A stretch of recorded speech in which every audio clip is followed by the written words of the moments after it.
Ciao, sono Federico. Oggi vi porto con me a esplorare la casa dei miei nonni. Ha più di 100 anni di storia ed ha diversi decenni abbandonata. Decisero di spostarsi dalla montagna per iniziare una nuova vita qui in pianura. Nasconde tantissimi segreti della nostra storia veneta. Ora non mi trovo qui nella casa dei miei nonni, ma sono in un altro posto a me molto caro, ma torneremo qui alla fine dell'esplorazione. Quindi venite con me e andiamo a scoprire questa casa dalla storia secolare. Questa è la casa. Qui abbiamo il fienile ormai ricoperto dalla vegetazione. Lì sopra c'è anche il terrazzo. La ruspa era qui, abbiamo fatto un po' di pulizia all'esterno. Qui abbiamo, devo fare un po' di luce, il fienile. Qui probabilmente era anche un ricovero degli attrezzi, è stato anche sistemato una cinquantina d'anni fa, anche di più. Infatti almeno 50 anni che la casa è abbandonata, poi i miei nonni si erano trasferiti in un'altra casa. La vegetazione si sta riprendendo possesso dei suoi spazi. Qui entriamo nella stalla. Qui si tenevano gli animali, una gallina, mucche, maiale, qualche coniglio non mancavano per un buon contadino. Abbiamo delle mensole, qualche attrezzo anche più recente. La parte principale ha circa 100 anni. Il tetto veniva fatto con quello che si trovava, con le assi. Un po' di recupero. Andiamo poi proseguendo qui nella stalla, una parte anche crollata, come possiamo vedere. Qui avevamo un attrezzo che probabilmente, ruotando la leva, andava a macinare, probabilmente per fare, immagino, della farina da qualche cereale, credo io. Se sapete qualcosa di più scrivetelo nei commenti. Un piccolo carretto fatto con queste ruote. Abbiamo questa parte della stalla, probabilmente steneva anche un po' di attrezzatura, immagino. Abbiamo anche una porta, una che dà all'esterno. Anche qui gli alberi negli anni si sono impadroniti un po' di tutto. E anche qui avevamo un altro paio di stanze. Andiamo a vedere adesso l'ingresso della casa. Questo, siamo nel retro. Qui mancano i pavimenti. Qua abbiamo la cantina e sopra qui c'è la scala in legno che porta ai piani superiori. Qui nella cantina si tenevano i salumi, il vino. Queste botti sono state costruite qui all'interno, in quanto da questa uscita non si riuscivano a portare giù. Qui devo sempre stare attento. Questa è una porta, sicuramente costruita con del materiale povero di recupero. Andiamo poi in questa stanza, abbiamo le maniglie addirittura diverse. Qui siamo sotto il terrazzo. Qui c'erano gli animali, c'era una mangiatoia, probabilmente c'erano le mucche. Qui un elemento di sostegno che non mi dà per niente una bella impressione, delle scarpe. Una bici, il mezzo di trasporto che veniva utilizzato all'epoca. Non c'erano molte persone che potevano permettersi l'auto. Abbiamo delle scarpe sparse un po' ovunque. Qui c'è un pozzetto, probabilmente ci sono dei lavandini.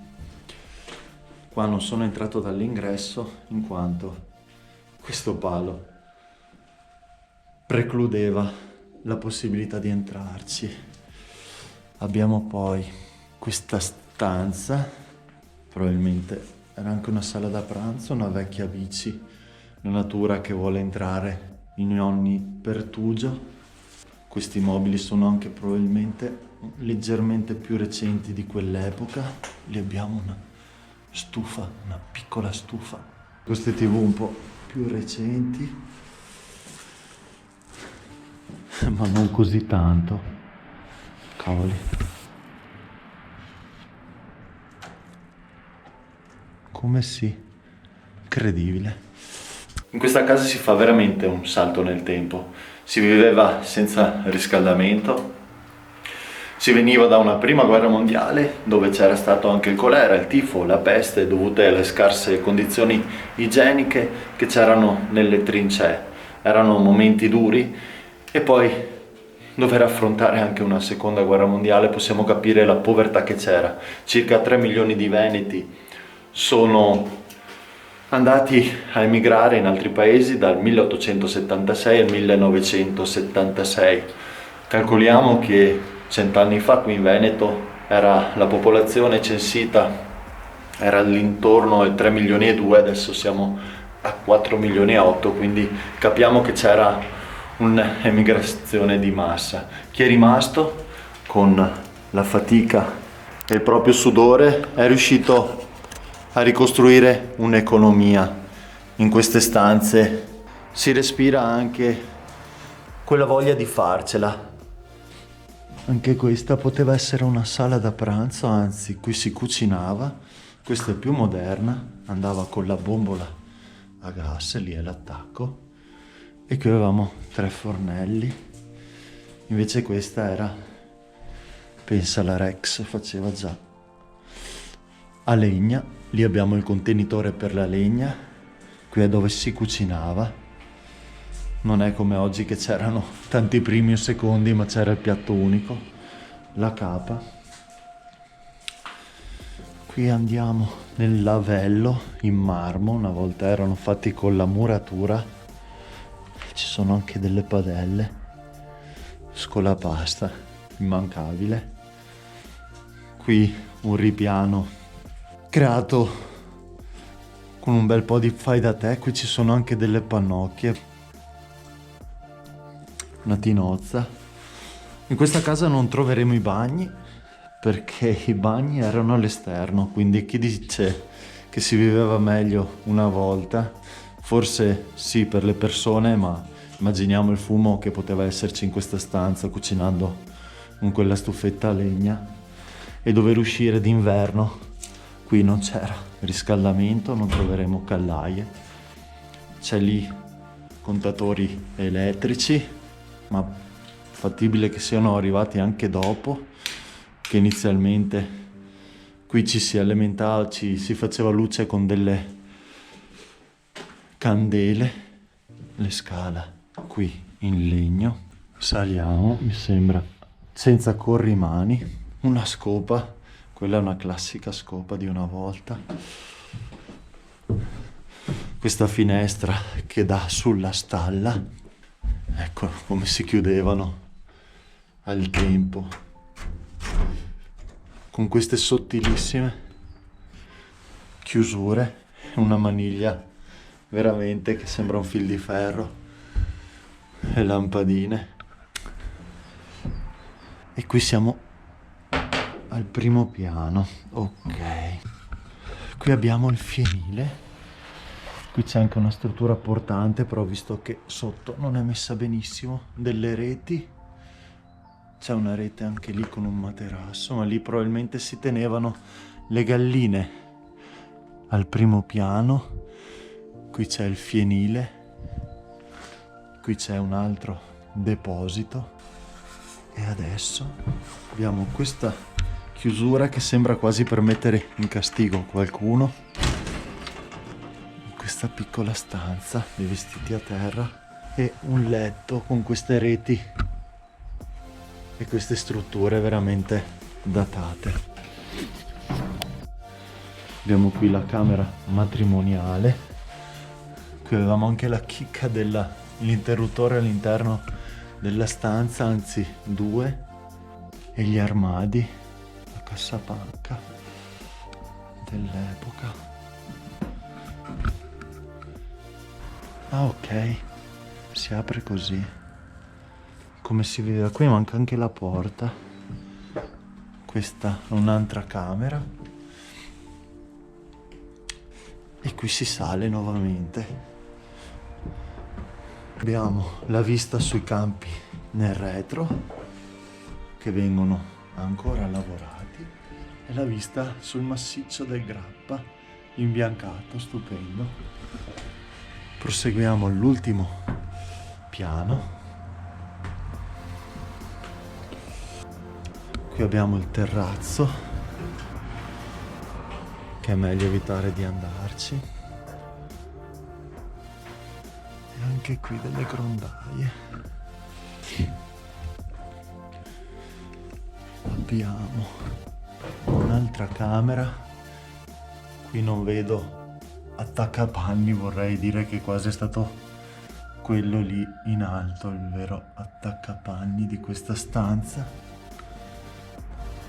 E la travatura qui sopra in legno è ancora messa molto bene.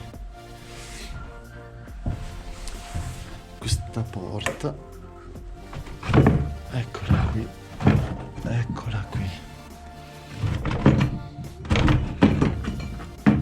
Eccoci qua. Questa porta dà ancora più in alto. Non ho controllato lo stato, era anche un deposito. Mamma, le valigie di una volta. Qui ci sono anche dei serramenti delle porte. Questa scala speriamo tenga. Il tetto qui non è proprio in ottime condizioni, però il resto è solido. Ci teniamo un po' di lato. Questa era quindi la soffitta. Se si doveva andare al bagno, da qualsiasi stanza dove ci trovavamo, dovevamo uscire nella parte esterna. Forse c'era sicuramente meno vegetazione. Appena all'esterno, qui è il primo piano dove c'è il fienile, qui dove si tenevano le mucche allora. E qua dietro, questo era il bagno. Lì c'era un buco che adesso è stato coperto dalle foglie e poi dietro lì c'era il letamaio dove scaricavano anche le mucche i loro liquami.